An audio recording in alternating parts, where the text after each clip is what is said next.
Partimos agora para a análise destas colocações do ensino superior com a ajuda de Luís Louros, é o presidente do Conselho Coordenador dos Institutos Superiores Politécnicos. Bom dia, acompanha-nos via Zoom.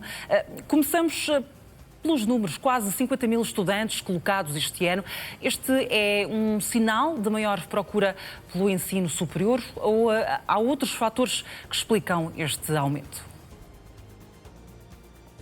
Em primeiro lugar, agradecer o convite.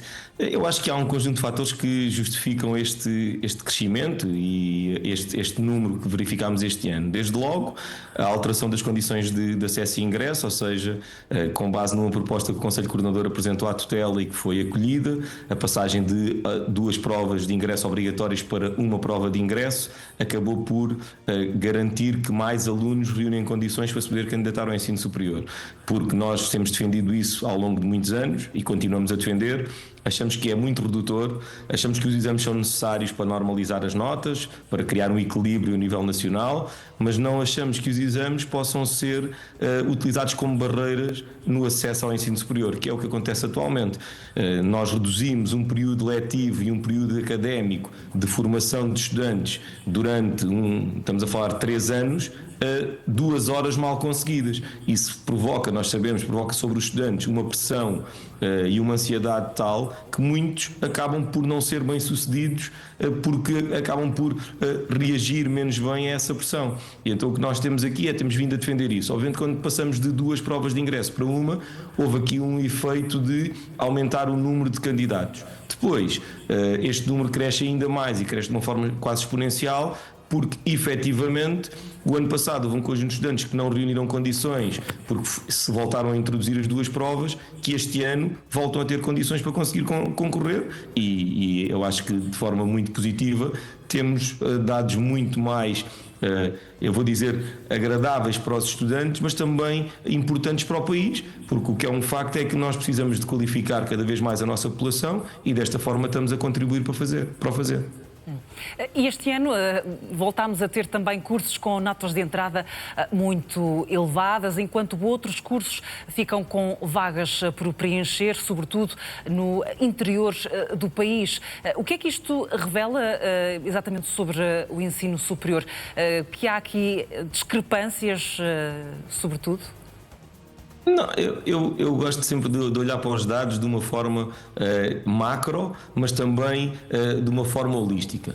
Nós sabemos que o interior do país é, por natureza e por definição, tem menos densidade populacional, tem menos estudantes, tem menor capacidade de atração e retenção de pessoas e por isso não poderia ser diferente ao nível do ensino superior. Obviamente que, da mesma maneira que ao nível da oferta de emprego ela é muito maior no litoral do que no interior, ela é muito mais concentrada nas grandes cidades, nas cidades de média ou pequena dimensão e por isso acontece o mesmo ao nível do ensino superior. O que importa aqui verificar, e isso sim é aquilo que eu acho que é importante discutir e debater, é aquilo que são os incentivos que a tutela e que o governo cria para reverter ou pelo menos mitigar essa situação e essa condição que nós já sabemos que existe e que se vai manter durante algum tempo. Mas existe especificamente no nosso país, porque nós criámos uma análise territorial que, para além de enviesada, não tem paralelo em muitos outros países. Se nós olharmos, Madrid é exatamente no centro de Espanha, não há nenhuma cidade capital possivelmente mais interior do que Madrid. E isso não faz com que as pessoas não vão para lá. Isto tem a ver com questões de política e questões de gestão da atratividade. Em Portugal, quando nós temos uma situação de grande desequilíbrio e a tutela, ano após ano, vai aumentando o número de vagas em Lisboa e no Porto, vai fazer com que esse desequilíbrio seja cada vez maior. Eu já referi estes dados várias vezes, mas é importante perceber que em Portugal, Lisboa e Porto concentram 56% das vagas do ensino superior. É mais de metade. Não há nenhum outro país da Europa onde a situação tenha este paralelismo. Não existe. Se formos para a Espanha, Madrid e Barcelona ocupam apenas 18,7% das vagas. E isto é uma questão de gestão política e gestão estratégica. E nós sabemos que, com esta concentração, há um conjunto de problemas conexos que acontecem ano após ano, desde logo a questão do alojamento dos estudantes, e não temos sido capazes, do ponto de vista da gestão, de corrigir esse problema. Sim. Ao invés disso, acentuamos-lo. E isso, obviamente, depois, se nós aumentamos cada vez mais as vagas no litoral e nas grandes cidades, isso obviamente vai criar uma pressão cada vez maior sobre as instituições das áreas de mais baixa densidade. Deixe-me dizer-lhe isto. Este ano nós aumentámos cerca de 1.400 vagas no ensino superior e, ao nível do Concurso Nacional de Acesso, 74% dessas vagas foram em Lisboa e no Porto. Ou seja, nós já tínhamos um desequilíbrio passado, este ano é ainda maior. E isso é uma decisão da tutela. Luís Loures, vamos também adicionar à nossa conversa a presença de Carlos Ceia, professor catedrático na Universidade Nova de Lisboa. Bom dia, bem-vindo. Estamos aqui a falar dos alunos que foram colocados no ensino superior, mas há aqui a indicação de que apenas 3% dos 50 mil que foram colocados no ensino superior, ou que entraram no ensino superior, são alunos carenciados. Isto significa que um jovem que seja colocado em Lisboa ou no Porto não vai conseguir, por exemplo, manter-se a estudar nas universidades ou politécnicos? Bom dia. O professor Luís Loures já explicou a situação e isso é um facto, nós conhecemos bem essa situação. Há uma taxa de abandono considerável de alunos todos os anos, cerca de 1% dos alunos desiste logo no primeiro ano. Estou convencido por causa de um conjunto de situações que aconteceram este ano e têm acontecido nos últimos anos. Essa taxa provavelmente até poderá aumentar, portanto estamos a falar no final talvez de 5 mil alunos que vão eventualmente abandonar, e as razões são essas, são a falta de habitação, também uma total inadaptação dos alunos ao sistema de ensino superior, e podemos falar nisso, porque é que parte que mais me interessa, porque é que isso acontece, porque é que eles chegam cada vez menos preparados para o ensino superior, e o choque é grande, não só pelo ritmo de trabalho e pela exigência do trabalho que eles encontram e não se adaptam. Também aí é um dado significativo, e julgo que isso acontece um pouco em todas as instituições de ensino superior. Nós temos verificado que de ano para ano há problemas de quebra de saúde mental dos alunos que necessitam cada vez mais de apoio. Isso é algo que tem acontecido todos os anos. A minha própria faculdade teve que contratar mais um psicólogo para poder acompanhar os alunos que ficam deprimidos, ficam demasiado ansiosos, entram em pânico quando vem tanto trabalho. Tudo isso ajuda também a uma inadaptação e um abandono cada vez maior. E claro que quem tem menos meios para sobreviver à exigência do ensino superior, quer por falta de habitação, pelo preço excessivo dos quartos e das casas em todas as grandes cidades, quer pela essa inadaptação humana face à exigência do ensino superior, que eu acho que vai aumentar por várias razões, não sei se vamos poder falar sobre isso. O cenário não é positivo nem para aqueles que têm mais dificuldades em termos financeiros, mesmo para os outros.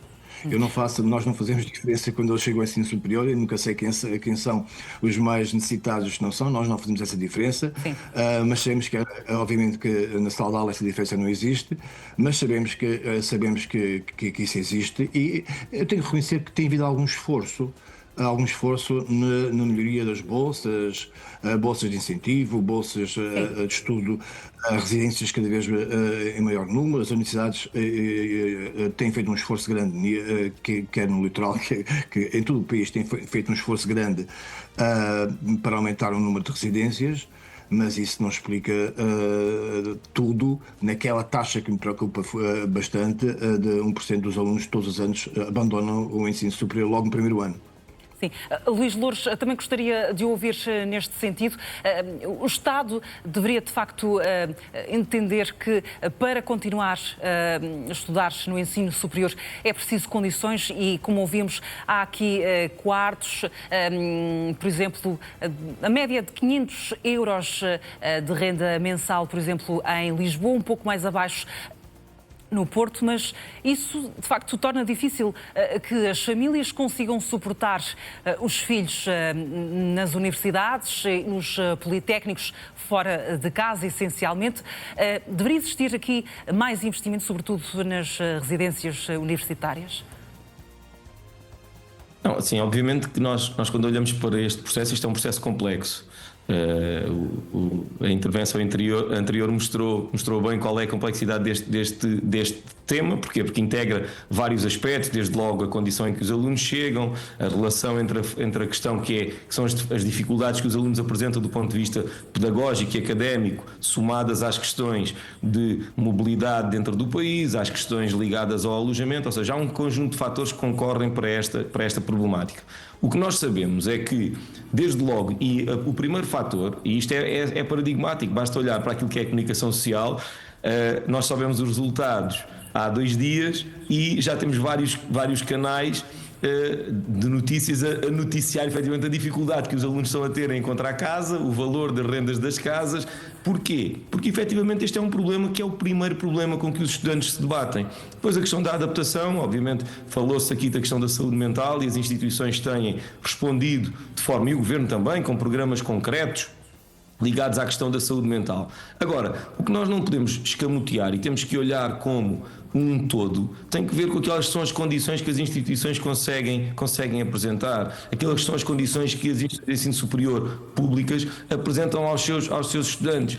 Nós falamos sempre em vários aspectos ligados à adaptação dos estudantes, programas de redução do abandono, ligados à mentoria, ou seja, há um conjunto de aspectos. Mas depois, quando nós olhamos para a globalidade, o que nós verificamos é que a tutela quer que haja programas mais específicos, que haja um apoio adicional, mas não entrega o respectivo envelope financeiro para podermos dar resposta eficaz a estas questões, seja ao nível da qualidade do alojamento, seja ao nível dos apoios associados, porque os apoios para os estudantes ficarem no ensino superior não se podem resumir a uma bolsa de ação social. E isso é algo, obviamente. Nós saudamos as questões das alterações, estas bolsas de incentivos, mas falava há pouco, por exemplo, da questão da diferença de colocados no litoral e no interior. Este governo acabou com o único fator de discriminação positiva que existia ao nível dos apoios para o interior do país, que era um programa que se chamava Mais Superior. Simplesmente anulou. Não temos mesmo mais tempo. Há aqui várias questões. Luís Loures, não temos mesmo mais tempo. Carlos Ceia, também obrigada aos dois por se juntarem a esta análise e resto de um bom dia.